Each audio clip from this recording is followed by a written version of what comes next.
حزب اللہ کے secretary general سید حسن نصر اللہ نے لبنانی مزاحمتی گروپ کے خلاف بھرپور جنگ چھیڑنے کی اسرائیل کی دھمکیوں کو ٹھکرا دیا ہے۔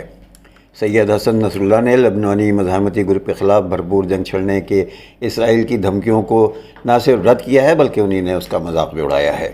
حزب اللہ کے سینئر کمانڈر طالب عبداللہ کے ساتھ ساتھ ایک ہفتے قبل لبنان میں اسرائیلی فضائی حملے میں شہید ہونے والے دیگر 3 مزاحمتی جنگجوؤں کی یاد میں منعقدہ تقریب سے خطاب کرتے ہوئے حزب اللہ کے رہنما نے کہا کہ اسرائیل صرف ایسی جنگ چھیڑنے کی بات کر سکتا ہے لیکن وہ کرنے سے قاصر ہے۔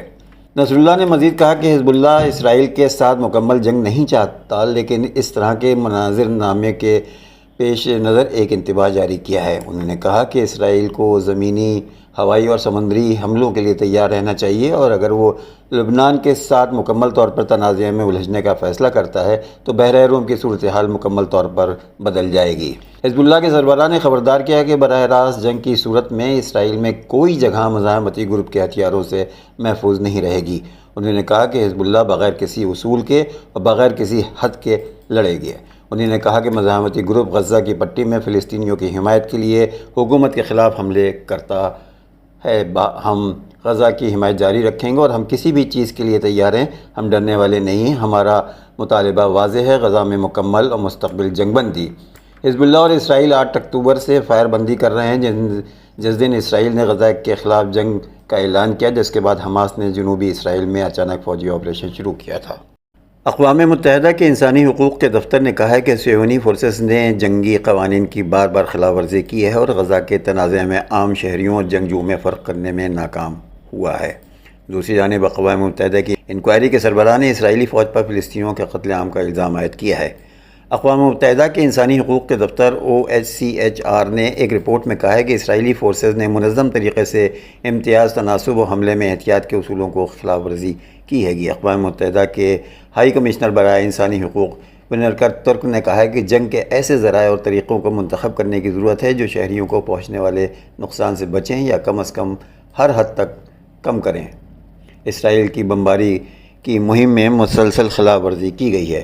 دریں اثنا اقوام متحدہ میں اسرائیل کے مستقل مشن نے اس تجویز کو حقیقت، قانونی اور طریقہ کار کے لحاظ سے ناقص قرار دیا ہے۔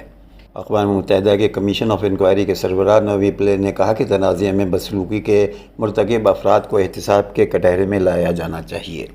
اقوام متحدہ میں ایرانی نمائندے نے اقوام متحدہ اور سیکیورٹی کونسل کے سربراہان کے نام خط میں یمن کے حوالے سے امریکہ کی جانب سے ایران پر لگائے گئے الزامات کو بے بنیاد قرار دیا ہے۔ مہر خبر رساں ایجنسی کے مطابق اقوام متحدہ میں ایران کے مستقل مندوب سعید ابراہانی نے اقوام متحدہ اور سیکیورٹی کونسل کے سربراہان کے نام خط میں کہا کہ یمن کے حوالے سے ہونے والے سیکیورٹی کونسل کے اجلاس میں امریکہ کی جانب سے ایران پر لگائے گئے الزامات بے بنیاد ہیں۔ انہوں نے کہا کہ افسوسناک امر ہے کہ امریکہ نے ہمیشہ کی طرح سیکیورٹی کونسل کے پلیٹ فارم کو دوسرے ممالک پر بے بنیاد الزامات لگانے کے لیے غلط استعمال کیا ہے۔ ایران پوری سختی کے ساتھ ان الزامات کو مسترد کرتا ہے۔ ایرانی نمائندے نے مزید کہا کہ ایران نے کئی مواقع پر کھل کر اعلان کیا ہے کہ یمن میں اقوام متحدہ کے منشور کے مطابق فعالیت کرے گا اور عالمی اداروں کے قوانین سے متصادم کسی منصوبے کا حصہ نہیں ہوگا۔ انہوں نے کہا کہ اسلامی جمہوریہ ایران یمن کے بحران کے سفارتی حل پر زور دیتا ہے اور سمندری سیکیورٹی کو یقینی بنانے کی تاکید کرتا ہے۔ مکہ مکرمہ میں رواں حج سیزن کے دوران ہیٹ ویو سے جاں بحق حاجیوں کی تعداد تقریباً 922 تک پہنچ گئی ہے۔ خبر رساں ایجنسیوں نے سفارتکاروں اور حکام کے حوالے سے بتایا کہ جاں بحق ہونے والوں میں کم از کم 600 مصری، 144 انڈونیشیائی، 68 ہندوستانی، 60 اردنی، 35 پاکستانی، 35 تیونسی، 11 ایرانی اور 3 سنگالی حاجی شامل ہیں۔ سعودی سرکاری ٹی وی نے کہا ہے کہ پیر کو مکہ مکرمہ کی گرینڈ مسجد میں درجہ حرارت 51.8 ڈگری سیلسیس تک پہنچ گیا تھا۔ سعودی عرب نے سرکاری طور پر جاں بحق ہونے والوں کے بارے میں معلومات فراہم نہیں کی ہے، حالانکہ انہوں نے صرف اتوار کو ہی گرمی سے متاثر ہونے کے 2700 سے زیادہ واقعات رپورٹ کی ہیں۔ خبر ایجنسی کے مطابق اس سال 18 لاکھ افراد نے حج کا فریضہ انجام دیا۔ حج کے دوران درجہ حرارت 51.8 ڈگری سینٹی گریڈ تک پہنچ گیا تھا۔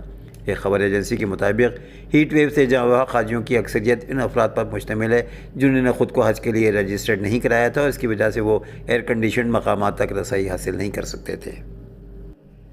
اسلامی جمہوریہ ایران کے صدارتی انتخابات کے لیے امیدواروں کی انتخابی مہم پوری شدت کے ساتھ جاری ہے اور عوام میں بھی خاصا جوش و خروش پایا جا رہا ہے۔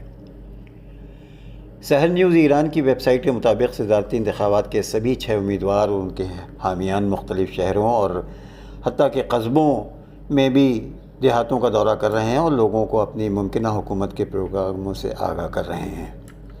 شہروں میں کارنر میٹنگز کا بھی سلسلہ جاری ہے، جبکہ سبھی امیدواروں کو سرکاری ریڈیو اور ٹیلی ویژن سے بھی عوام سے براہ راست مخاطب ہو کر اپنے آئندہ کے پروگرام کی تفصیلات بنانے کا پورا اور برابر کا موقع دیا جا رہا ہے۔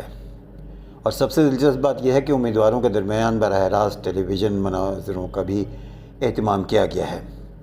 ویب سائٹ کے مطابق اس درمیان وزیر داخلہ احمد وحیدی نے کہا ہے کہ انتخابات کو شفاف اور غیر جانبدارانہ طریقے سے منعقد کرانے کی سبھی تیاری مکمل ہو چکی ہے اور اس کے لیے 1,80,000 سرگرم افراد کو لازمی ہدایات کے ساتھ ٹینس اسٹار ثانیہ مرزا اور کرکٹر محمد سمیع کی شادی کی خبریں بھارتی میڈیا میں گردش کرنے لگی ہیں۔ انڈین میڈیا پر گردش کرنے والی غیر مصدقہ رپورٹس میں دعویٰ کیا گیا ہے کہ ثانیہ مرزا اور محمد سمیع رواں سال اگست میں رشتہ ازدواج میں منسلک ہو جائیں گے۔ میڈیا رپورٹس کے مطابق ٹینس اسٹار ثانیہ مرزا اور کرکٹر محمد سمیع کی شادی کی افواہیں زیر گردش ہیں۔ سوشل میڈیا اور دیگر میڈیا پر وائرل ہونے والے ثانیہ مرزا اور محمد سمیع کی شادی کی خبر کی اب تک کسی جانب سے تصدیق یا تردید نہیں کی گئی ہے۔ ثانیہ مرزا اور محمد سمیع یا ان کے خاندان کی جانب سے شادی کی افواہوں پر اب تک کوئی رد عمل یا باضابطہ بیان نہیں دیا گیا ہے۔ ثانیہ مرزا کرکٹر شعیب ملک کی سابقہ اہلیہ ہیں۔ دونوں کا ایک بیٹا اذہان مرزا ملک ہے جو کہ اپنی والدہ کے ساتھ رہتا ہے۔ ثانیہ مرزا کے والد نے سال رواں کے آغاز میں ثانیہ کی شعیب ملک سے طلاق کی تصدیق کی تھی۔ ثانیہ مرزا اور شعیب ملک کی شادی 2010 میں ہوئی تھی۔ اور آخر میں پیش ہے ایک دلچسپ خبر۔ امریکہ میں خاتون کی اس وقت حیرت کی انتہا نہ رہی جب ایک دکان سے خریدا گیا محض $3.99 کا گلدان 2000 سال پرانا نکلا۔ میڈیا رپورٹس کے مطابق میریلینڈ کی رہائشی خاتون نے ایک مقامی دکان سے مٹی کا گلدان خریدا، تاہم یہ تقریباً 2000 سال پرانا ہی مایا تہذیب کا ایک نمونہ نکلا۔ انالی ڈوسز نامی خاتون نے مقامی ٹی وی کو انٹرویو دیتے ہوئے بتایا کہ وہ ایک اسٹور میں خریداری کر رہی تھی جب ایک معمولی نظر آنے والا گلدان نے ان کی توجہ مبذول کر لی۔ یہ پرانا لگ رہا تھا، شاید 20 یا 30 سال پرانا، مگر مجھے اچھا لگا اور میں گھر لے آئی۔ اینا نے بتایا کہ کچھ عرصے بعد وہ میکسیکو میں تھیں جب انہوں نے وہاں کے میوزیم میں کچھ قدیم اشیاء کی نقالی دیکھی اور ان میں ایک گلدان بھی تھا جو ان کے اس گلدان سے مماثل تھا جو انہوں نے $3.99 میں خریدا تھا۔ خاتون نے میوزیم کے ایک اہلکار سے اس حوالے سے بات کی جس نے میکسیکو کے سفارت خانے سے رابطہ کرنے کا کہا۔ خاتون نے سفارت خانے کے ساتھ گلدان کی تصاویر بھی شیئر کی جس کے بعد اس گلدان کی شناخت قدیم مایا تہذیب کے نمونے کے طور پر کی گئی جو 200 عیسوی کی تھی۔